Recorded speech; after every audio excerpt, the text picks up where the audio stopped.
Olivia, you all set?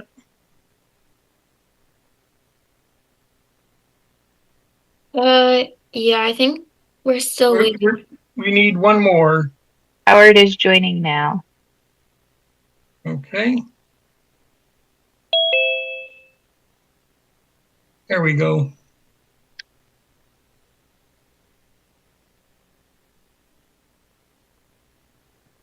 Had Melissa noted as planning to attend as well. Recording in progress.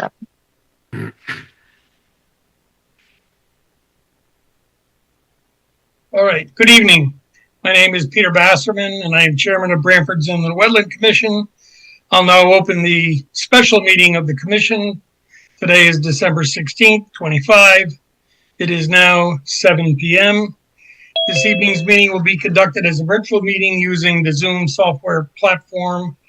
It is being held in accordance with Connecticut's Public Act 22-3 and the Inland Wetlands and Watercourses regulations of the town of Branford. The documents referenced during the meeting are available on the town's OpenGov portal or the agency's webpage. Final agenda for today's meeting was filed December 12th and is posted on the town website. Links to the material related to tonight's meeting are included on the agenda. Let's see, the Branford Community Television is recording this evening's meeting. As a reminder for those speaking at this evening's proceeding, please be conscious of positioning your camera so that your face is visible on the recording. Also, to ensure an accurate and complete record of discussions each time a statement or comment is made during tonight's meeting, the speaking party must announce his or her name before articulating that comment. Applies to any party wishing to participate. And you can use the raise your hand feature to indicate such a desire. Once the meeting has begun, if you would consider muting the microphone, that would be helpful. We'll now take a roll call of the commissioners on the call and then staff. When I announce your name, please indicate by saying present or here. David Gurkowski. Present. Suzanne Boda.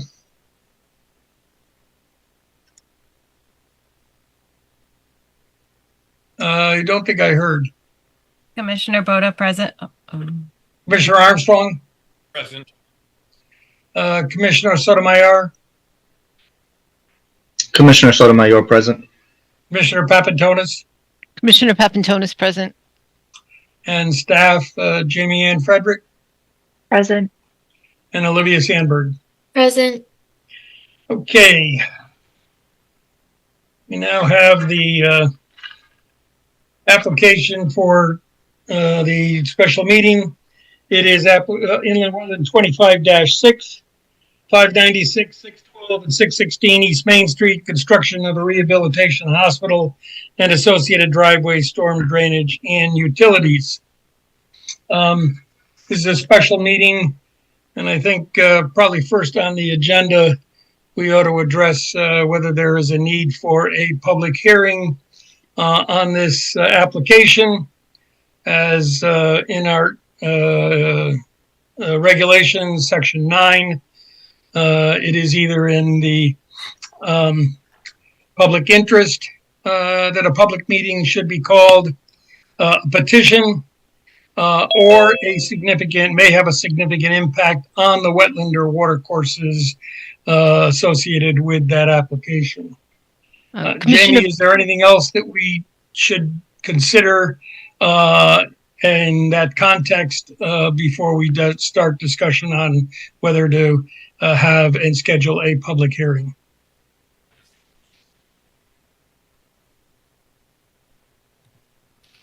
You're muted, Jamie. Thank you. Jamie Frederick in the Wetland Agent. I was going to say, I think Commissioner Papantonis had comments you wanted to make. Is that correct? I wanted to say that yes, Commissioner Papantonis, I did watch the video from the last meeting, the entire 3.5 hours.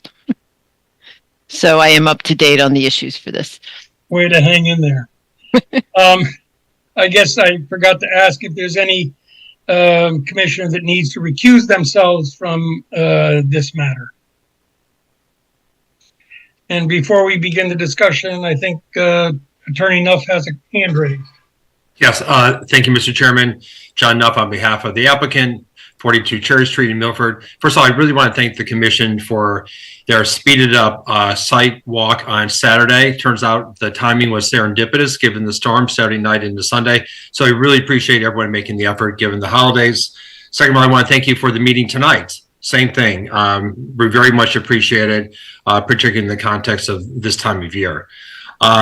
Jamie was very helpful because on the issue of whether it's a significant activity or not, she sent us a portion of the deep stormwater manual, and Eric and Matt and I had a discussion about that. And I think Eric has a few, sentences he wants to say with regard to whether it's mitigation or whether it's enhancement, and just, to provide a little bit of context, and then we'll leave it to the commission to have their discussion.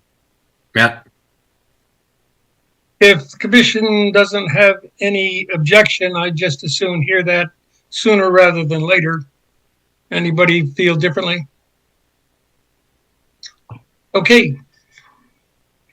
Who wants to speak regarding that comment on the stormwater management information? I'd be happy to talk, at least in regards to wetland mitigation.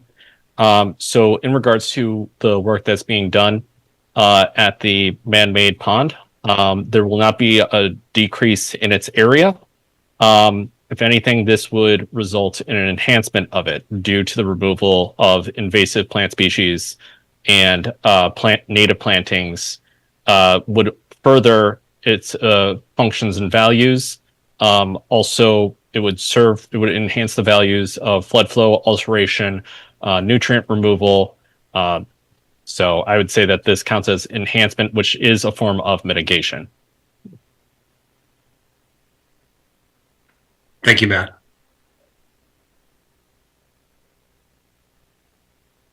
This is Commissioner Basserman. I guess one item, that would be pertinent for the commission to review, however, would be the manner in which those activities in that area are being conducted, and whether this commission agrees that those are appropriate.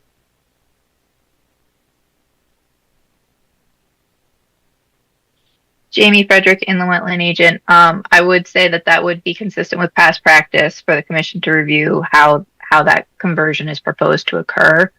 And I just want to reference for commissioners, especially since we have some new ones. I think the regulation we're speaking to right now is in regards to section 7.9, and I can screen share that real quick. It says, if the proposed activity involves filling or disturbance of a wetland or watercourse, then the following will be required. It is over 750 square feet, so compensation is required. The standard requirement is 2-to-1, and it says the commission may reduce the ratio on a case-by-case basis, but cannot reduce the compensation to a ratio below 1-to-1, which is, I believe, what the applicant is proposing. And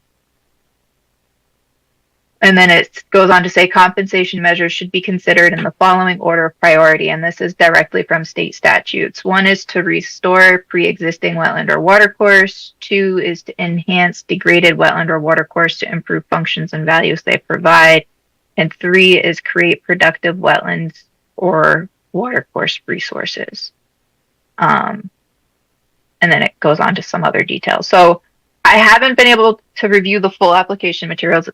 There's a lot of information here, so I may not have found it, but I do think a little bit more information on that, how it's going to be converted from the existing man-made pond condition to the proposed wetland, wet bottom basin is going to be important for the commission's consideration. And I think as part of that, codifying whether the compensation proposed is in fact 1-to-1 or somewhere in between 1-to-1 and 2-to-1, and codifying the rationale for why the applicant team feels that a reduced ratio is appropriate for the application. Those are quick high-level comments that I have for the commission. Happy to answer any questions from I guess, logistical standpoint that commissioners may have.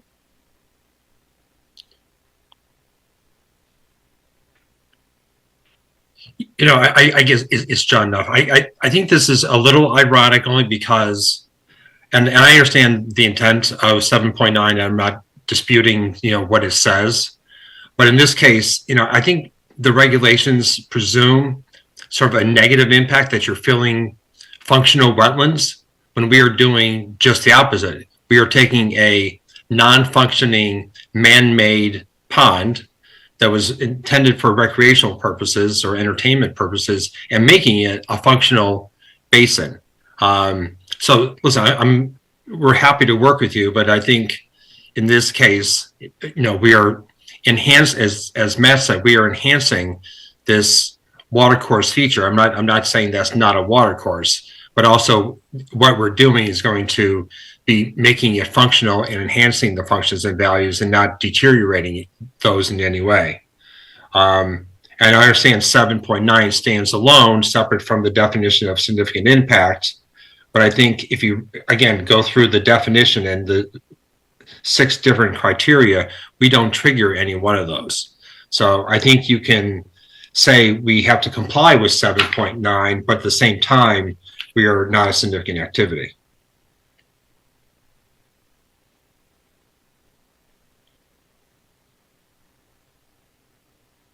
Any other, this is Commissioner Baskerville, excuse me, I see Mr. Lindquist has his hand up. Yes, thank you very much. Eric Lindquist, Senior Project Manager at Time Bond. So I did want to share my screen. I just second everything that John said about the significant activity and how Matt kind of went through that earlier. I did just want to share my screen really quick and just show a couple of things I think would be helpful in terms of understanding what's going on here and some opportunities for potentially helping to improve and show a little bit more here. So I had shown this earlier. This is the existing watershed map for the site. So this is how the site is currently draining. And you can see the area going to this wetland currently right now is fairly small, but it's enough because of the soil conditions to retain the water there. I think the commission noted that there was a pipe here. That pipe is actually, I'm not sure when the last time it was used, but that pipe is used to draw water from the river to fill this pond. So there's not a lot of source water to this. There's a little bit of groundwater. There is a little bit of overland flow. So the wetland, like we've said repeatedly, is not naturally occurring. When we go to the future condition, you can see this watershed actually got smaller, what's going to it overland. So the amount of contributing water going to this wetland is going to significantly be reduced if we avoid this wetland. So discharging to this wetland should kind of be encouraged because we want to keep producing water there if we find value to this wetlands and we want to make it a more valuable wetland. So introducing water to this system so that we can do the things that Matt said and provide the proper species of plants that we want there, not the invasives, I think is a net benefit. This is an isolated wetland. It's not part of the other systems that are congruent with the river. This is kind of set apart. As you walk the site, you can see that it's completely mowed around. It's isolated. It's not part of the native habitat for the other wetland systems. So I would just point that out. But potential areas we could be providing mitigation or help on this is we do have these additional discharges. I know I saw pictures of you guys doing the walk down here where the discharge is, as well as over at this discharge.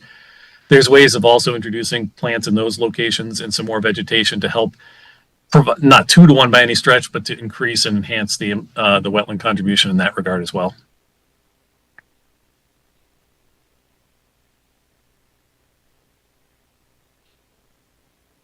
This is Commissioner Boda. What was the concern with the 2-to-1? I'm sorry, the concern with it? Yeah. It wasn't necessarily a concern. I just said we wouldn't be hitting that with those improvements. You said not by any chance would we be hitting the 2-to-1. Can you clarify? I'm just saying if we added those 2 areas I was speaking of, that wouldn't approach the 2-on-1 we're talking about. We'd just add a little bit more. It would be like 1 point whatever. Because we're having a 1-to-1 in the pond, plus we'd be adding those areas. So it would be additional mitigation. I was just saying we wouldn't hit the 1-on-2 doing those 2 things. I see. And I guess at the end of the day, again, John Nuff, when Eric and I first several months ago started talking about the site and stormwater treatment, he said, well, you know, the alternative would be to leave the pond as it is, don't touch it, and cut down a lot of trees and create another basin, which frankly, I think you'd all be looking at. It's like, you know, we had 3 heads. why in the world would you do that? And so this is a unique opportunity that Eric and has been able to formulate and recreate the function of that pond. Well, I guess not recreate, but the pond never had a true function other than entertainment, but he's making it is functional in the proposed condition as compared to having to remove trees. And this way we can stay within the already mown area of the property. Commissioner Basserman, I guess when we look at this plan, and even though Jamie has indicated she hasn't had the time to do a full review, it certainly is more than just a straightforward plan here. We've got quite a bit going on, and we're certainly got a good sized wetland on the property. It is for those reasons that in many cases when we have had applications in the past, we have wanted to have a hearing on this item to make sure that all of the necessary considerations have seen the light of day. And maybe there's alternatives that have not been explored or discounted for reasons that this commission would find maybe more appropriate.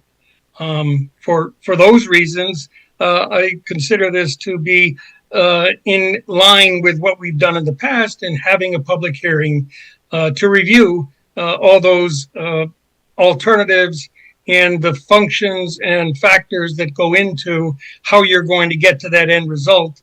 If that end result materializes the way you say, great. It will have been a service then that we can document and know why, in fact, we made the decision that we did. This is Commissioner Boda.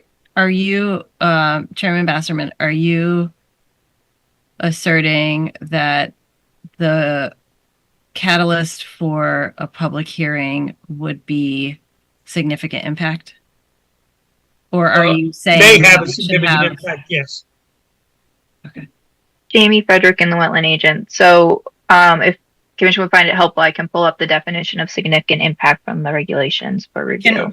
James, this is Commissioner Boda. Before you pull up significant impact, would you please just pull up? I lost it now.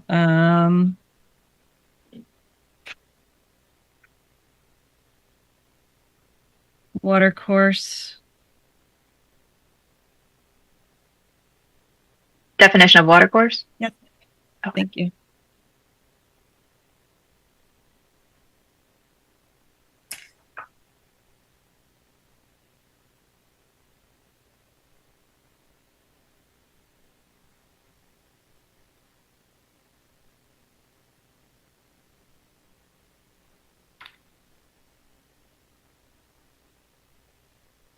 Everyone able to see it? Mm-hmm.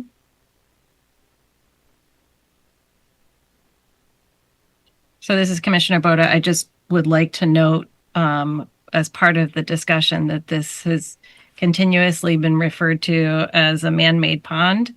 And Attorney Nuff has asserted that it provides no functions. But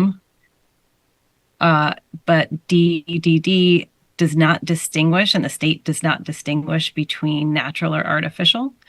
So for the purposes of this discussion, and I'm sure, Attorney Nuff, you don't mean to talk about functions and values as an attorney. No. And believe me, I would never make the argument that this is not a water course. Mm-hmm. Yeah. Okay. Do you want to go to significant impact, Jamie? This is Commissioner Boda.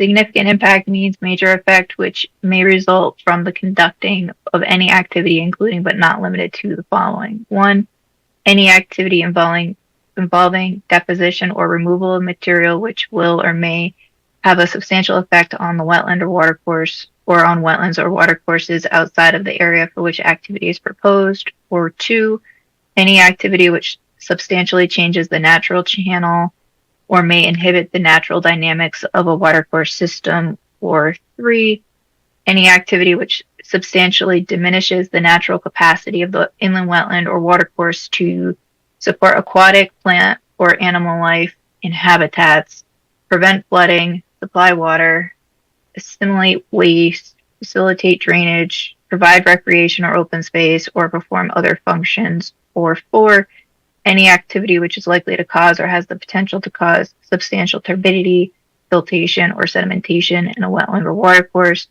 or 5, any activity which causes a substantial diminution of flow of a natural watercourse or groundwater levels of the wetland or watercourse, or 6, any activity which causes or has the potential to cause pollution of a wetland or watercourse, or 7, any activity which creates conditions of an inland wetland or watercourse which may adversely affect the health, welfare, and safety of an individual in the community, or 8, any activity which destroys unique wetland or watercourse areas having a demonstrable scientific, educational, or ecological value.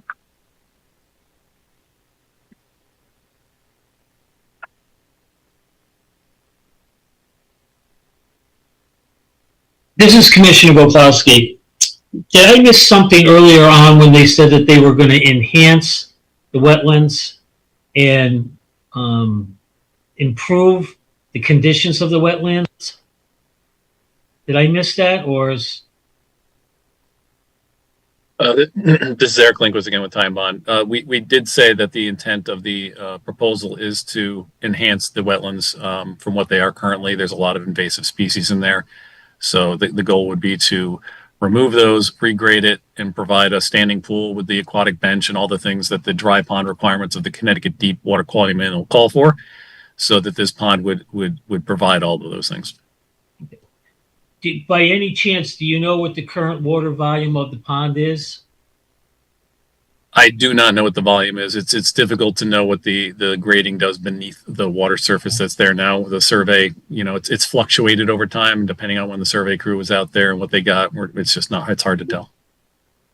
And are you going to be enlarging the pond at any shape, or are you going to keep the existing form of the pond? The perimeter of the pond will not change. It will go deeper to ensure we have a standing 4-foot deep body of water. That is to help prevent phragmite growth. That is to help prevent insects like mosquitoes and stuff.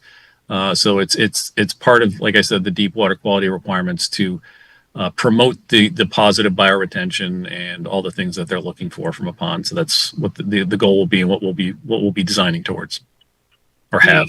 So you don't know what the current depth of the pond is at this stage? We have a guesstimate. We looked at it and eyeballed it based on what we think is out there. But like I said, we can't get survey out into the water and to check on to confirm it. All right, thank you. This is Commissioner Sotomayor. I have a question for Eric. Did you say that the volume of the water flow would increase post-construction? There'll be more flow going to this, yes. And can you speak a little bit, give us your professional opinion of the quality of the water flowing into the water course now versus post-construction? Sure. I can share my screen again and show the pre and post so you can get an understanding. So I'll go to the pre first. So it's largely overland flow. This was previously an orchard, so this is just grassy lands. There's not much in terms of impervious surface out there. So under the proposed condition, as you can tell, we're taking the large bulk of the site, not the whole site, but a large chunk of the proposed site. A lot of that is roof area, which will be relatively clean. The paved surfaces will go through pre-treatment, which is a water quality structure of some sort sized for the peak flows for this. So the first flush of runoff will have to go through that to remove the hydrocarbons and the sediments and all those types of things before discharging to the pond. This is Commissioner Sotomayor. That's kind of where I was going. Can you speak a little bit more with that pre-treatment, what that involves, what that looks like? Yeah, that's a swirl separator. There's several options out there. There's Vortechnics, there's Contact, there's several different options.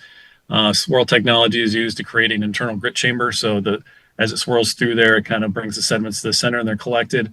There's routine maintenance that goes along with that. Inside of our engineering report, there's a maintenance manual in terms of logging, how often you go into there, clean off any oils that may be collected, because there's various baffles and things within there, as well as a screen that kind of collects solids that traps the oils in there.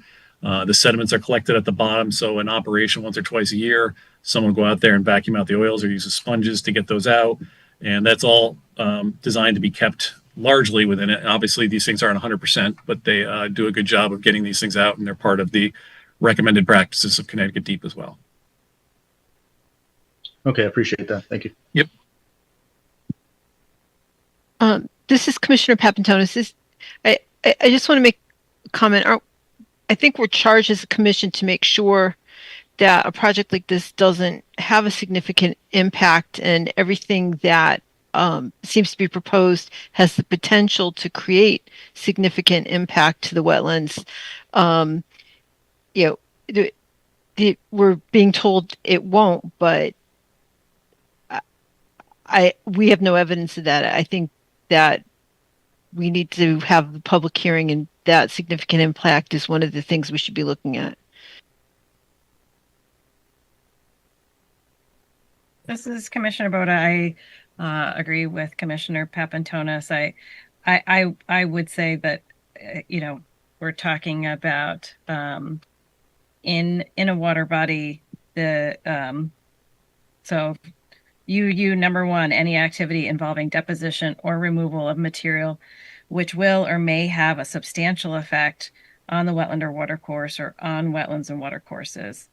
And so it doesn't specify for the good, for the bad. None of that is in UU1. And part of our purview is to ensure that in these instances where an application can have a significant impact, that it doesn't end up being a deleterious one.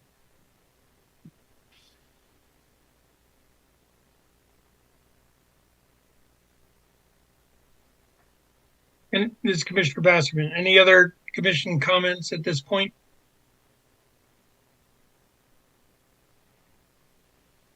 Jamie, do we vote on something like this? Jamie Frederick and the wetland agent, the commission typically does vote on whether or not to hold a public hearing, and as part of that motion, it should be specified the reasons for the public hearing. So section 9.1 of the regulations states that a public hearing shall not be held unless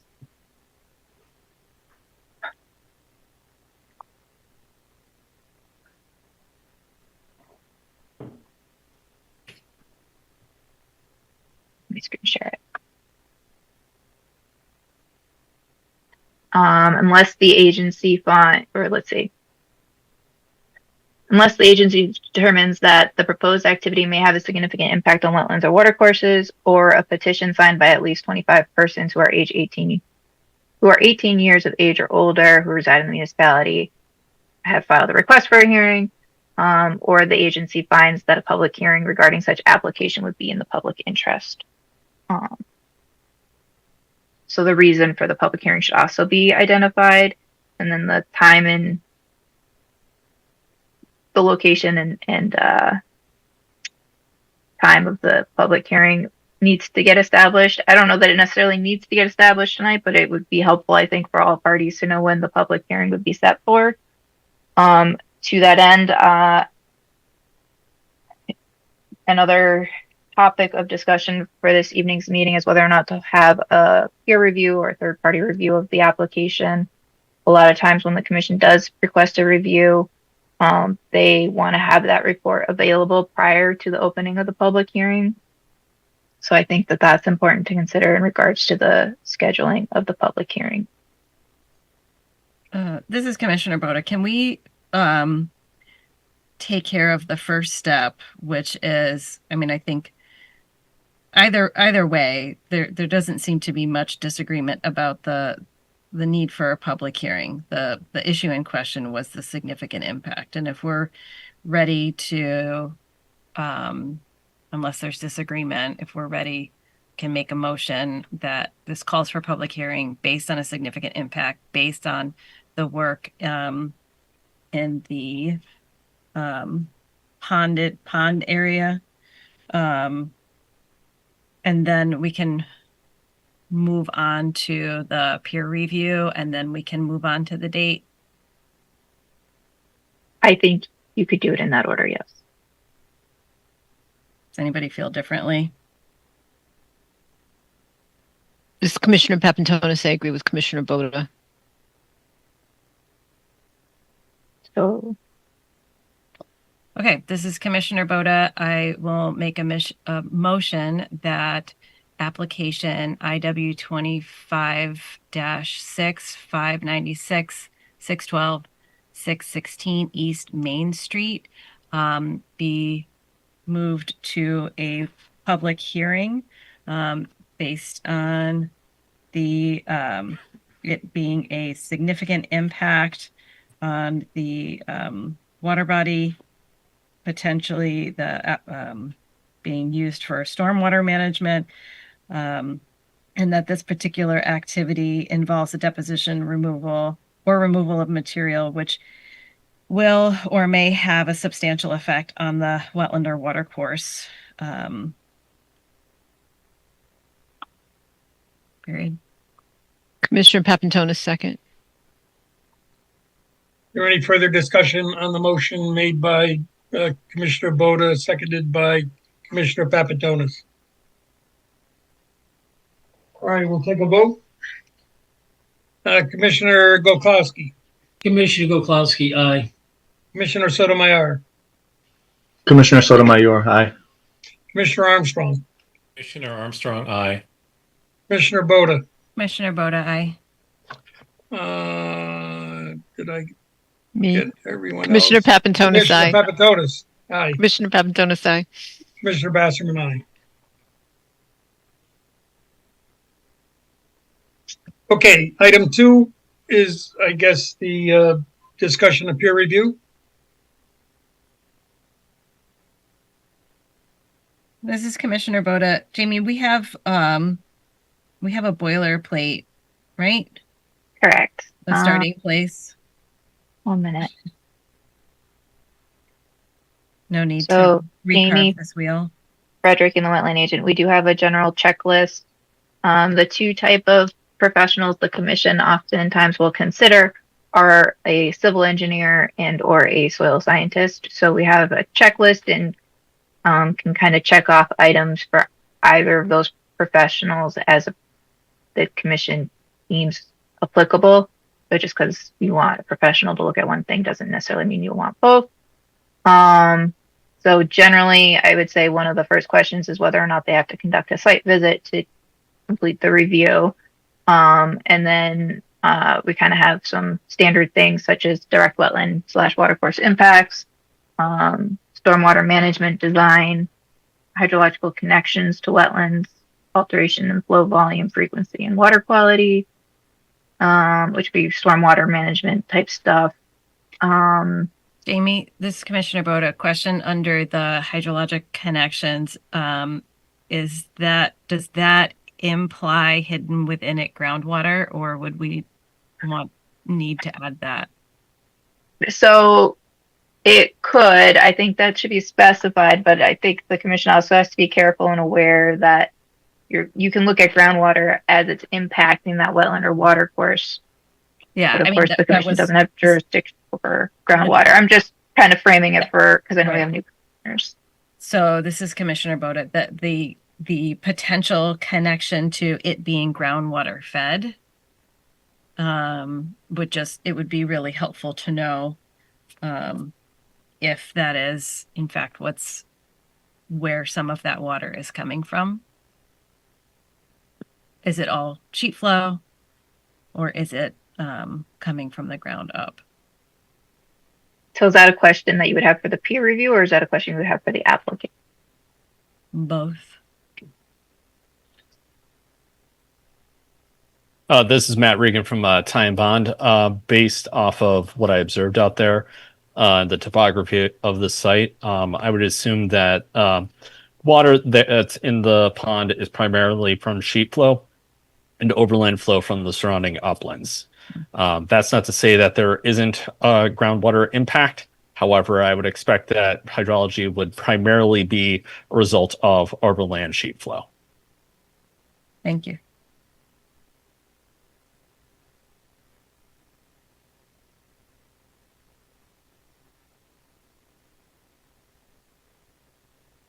This is Commissioner Boda. I think that the bulleted list in front of us with that one addition of just confirming if there is groundwater feeding that pond. I think the other items in there would be valuable for us to have peer reviewed. This is Commissioner Papantonis. Do we need to consider the other wetlands that are just beyond and the impact that this project's going to have on those also? Jamie Frederick and the wetland agent, you mean the wetlands on site that are just beyond the limits of disturbance? Or do you Yes. mean okay. Yeah, Yeah, I think downhill a little that bit. would be typical for the commission to review impacts to wetlands and water courses in general, not simply the activity within wetlands and water courses themselves. Yeah, this is Commissioner Boda. So they would be they're looking at the whole site plan, not just that water body in the middle. Just making sure. Yeah, no, it's a good confirmation. And it's also really helpful for our newer commissioners, for whom this is maybe the first time we've seen the peer review list come up, or this process.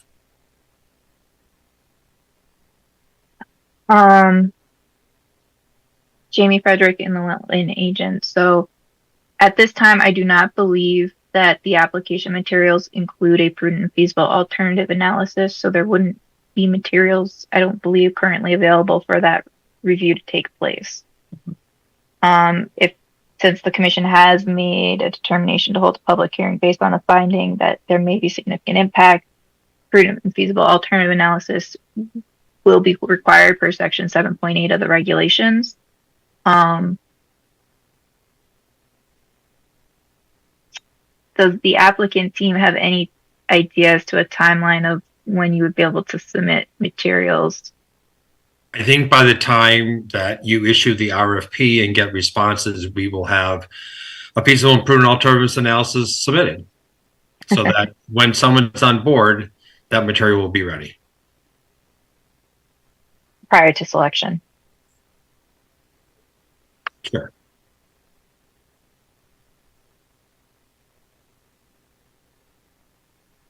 This is Commissioner Bassern. Does that mean we're ready to talk dates? Well,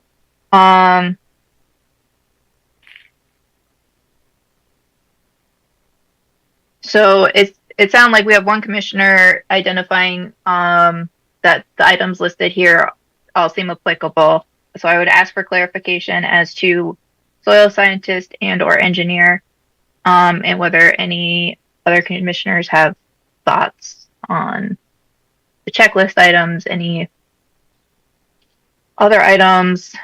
Well, Jamie, this is Commissioner Boda. I mean, so if you go back up to, I can't see, I saw at the top it said engineer and soil scientist. I mean, some of that, it could be a soil scientist, it could be a wetland scientist, you know what I mean? Like, can you scroll back up to the little header that you have?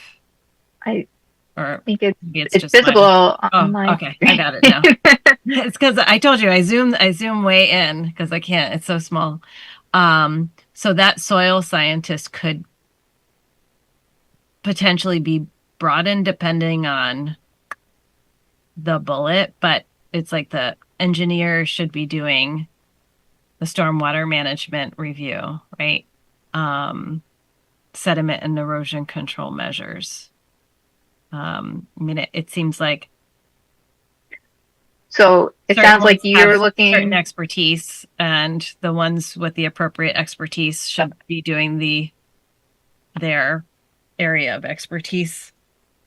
So it sounds like you're thinking both engineer and soil scientist with the review to be applicable to their areas of expertise. Right. Okay. Um, I mean, I don't know that a soil scientist can expertly review the engineering design. right. They may have an opinion on it, but I don't know that that works. I think Jamie Frederick and the Wetland Agent, I think the soil scientist review, particularly in this case, given that it's a wetland basin, proposed for the stormwater management would be in regards to, that being the proposed compensation or mitigation for the activity in the existing pond. Whereas perhaps a civil engineer's review would be how it relates to the stormwater management from the development. Right. So currently my thoughts for the RFP that the commission would be looking for is that you're looking for, of course, these items are not numbered, but from site visit through attendance at one or more commission meetings, and for that to be addressed by an engineer and a soil scientist with responses to be divvied up based on applicability of expertise. Mm-hmm. Any other feedback or thoughts, questions from commissioners? This is Commissioner Basserman. Do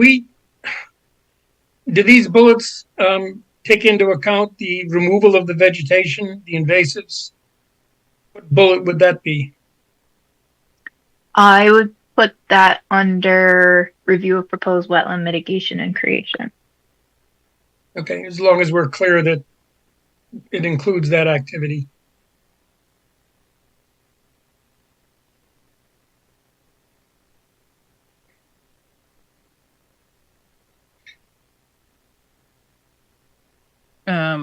This is Commissioner Boda. Jamie, do you need a motion on the third party review?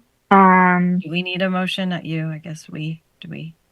Yeah, a motion would be typical.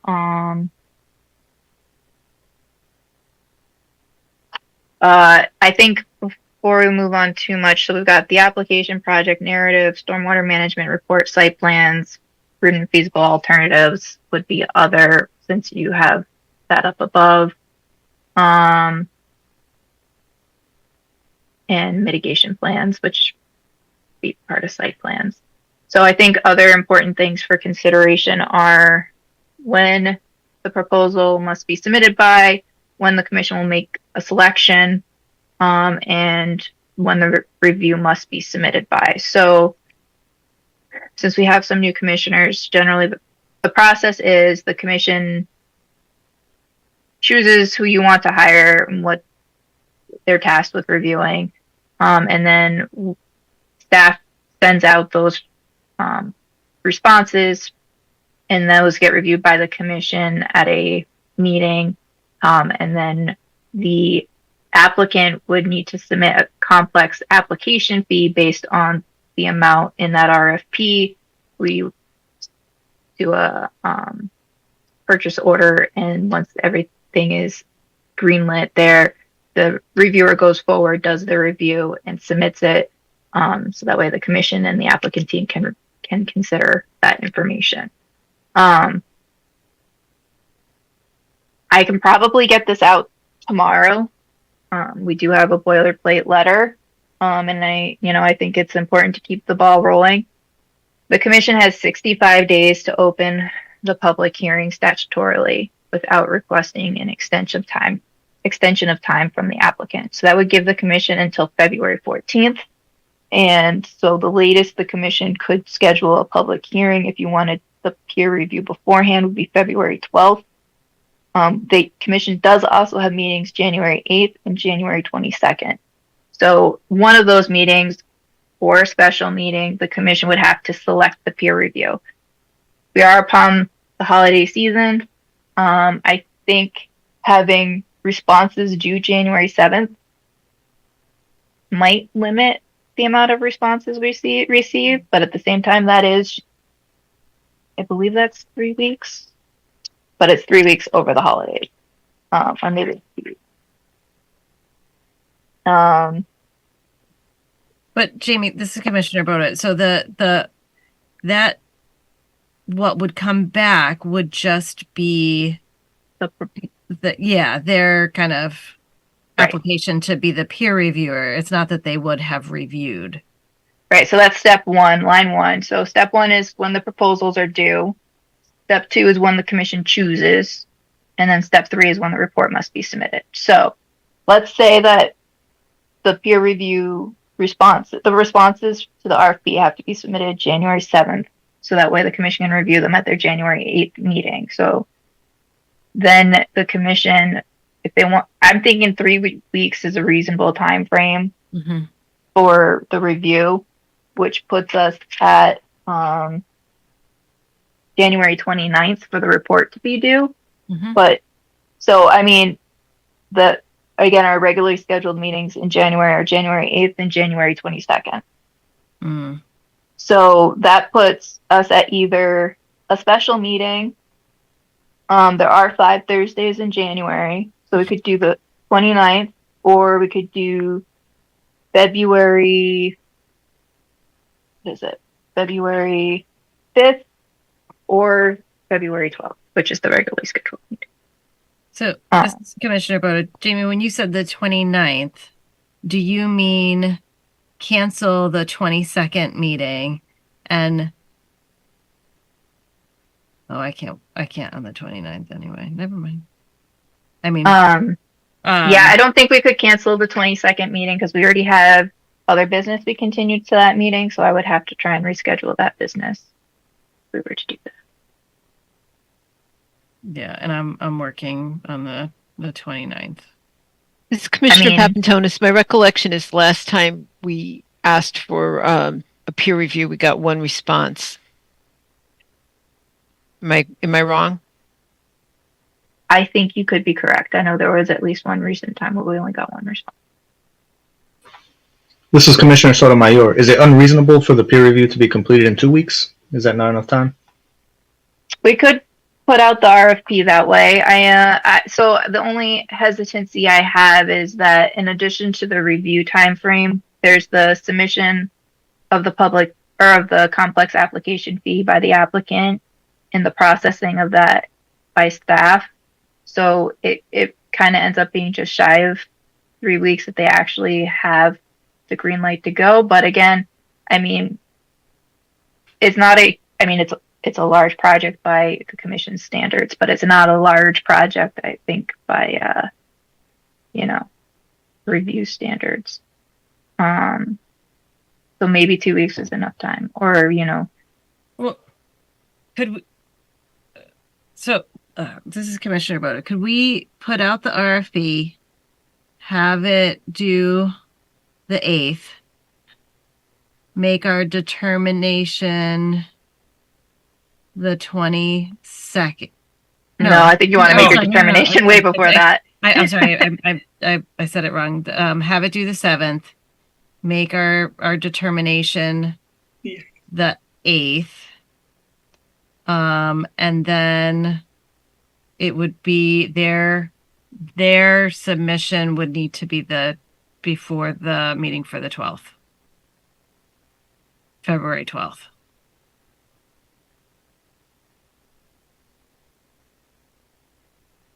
So I think if we were to go with that time frame, we're deciding on the 8th. I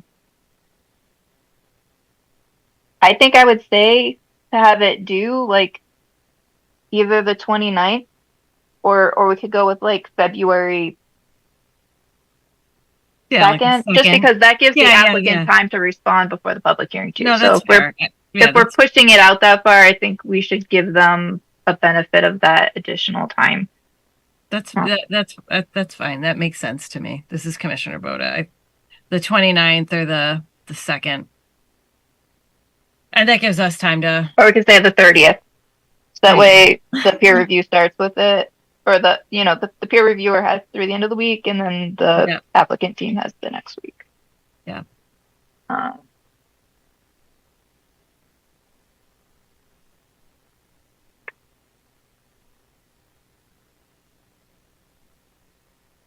How does that sound as a timeline? This is Commissioner Sotomayor. I like the timeline. Commissioner Papantonis, I think that timeline's appropriate. I don't think we're going to get more than probably 3 at the most. Probably more like 1 or 2. Yeah, this is Commissioner Baskin. I think, the shorter the time frame might reduce that number even further. So giving them this amount of time for a adequate response certainly would be helpful. Jamie Frederick, inland wetland agent. It just so the commissioner knows, my plan would be to send the RFP out to Scrog has a on-call engineering services selected firms list, so I'd probably send it out to all of those firms. There is one firm that doesn't indicate the 2 closest things. They don't call out wetland review, but there's one that doesn't do environmental engineering and or environmental management and planning. I mean, I could still send it to them and see if they have a response. But my plan would be to send it out to those, and then also from our list of soil scientists that we have in town, anyone that on that list that has done a peer review for the commission in the past, I'd probably include them as well, just to kind of help make sure that we're receiving hopefully responses and not coming across delays. Does the commission have any issues with that approach? Commissioner Boda, it sounds good. Yeah. How many on that, Mr. Basserman? How many on that SCOG list? There's 11, including one. There's 10, I believe, including the one that I said probably won't really have a response for us, but they could at least respond to the engineering side. We generally request that if they're splitting it, like working with another group, another company, that they coordinate that internally, so that we're just kind of dealing with one entity. And I can share that list with the applicant team so that they can identify if they have any known conflicts of interest.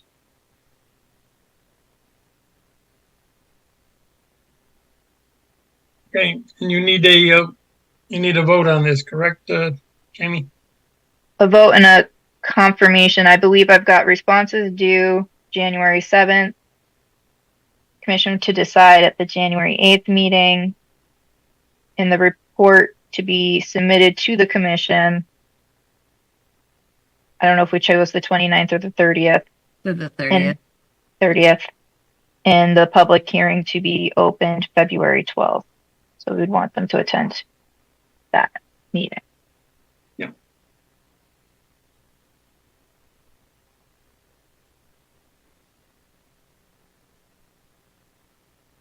This is Commissioner Boda. I will make a motion. Oh no, bring it back up. Oh, sorry. Trying to see your faces. This is Commissioner Boda. I'll make a motion on inland wetland 25 -25 -6596 612 616 East Main Street, that the commission put out RFP for third-party reviewer based on the third-party reviewer worksheet from the Branford Inland Wetlands, with the addition that the type of expert is tied directly to the review area requested.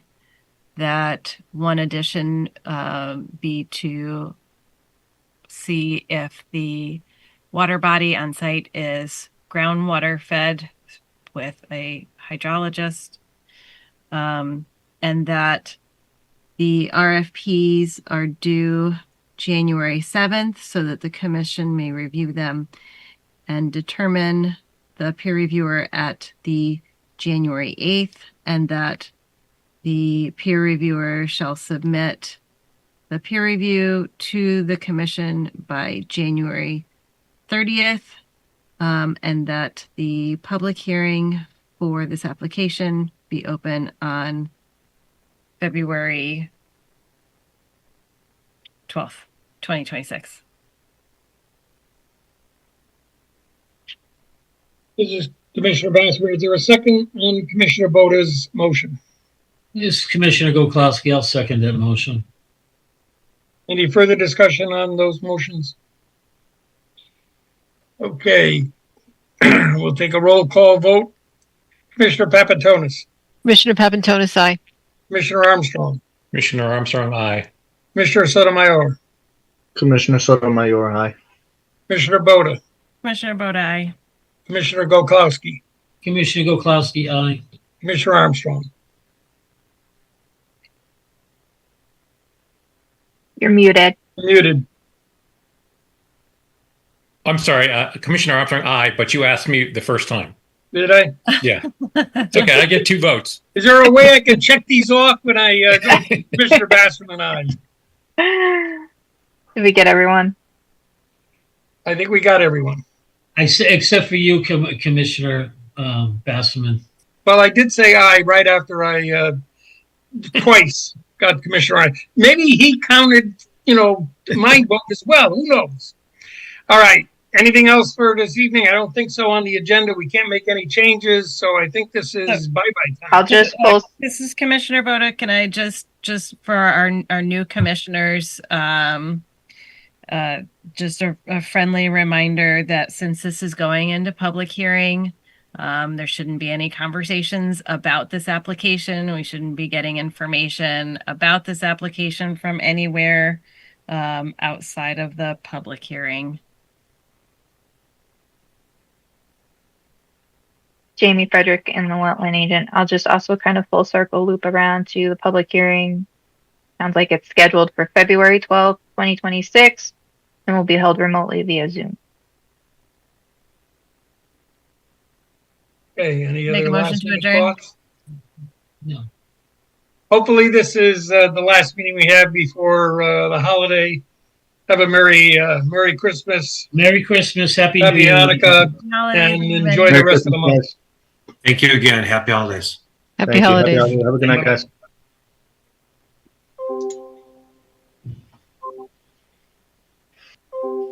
This program was brought to you in part through the support of the Town of Branford. Watch town meetings and other videos on demand at BranfordTV.org.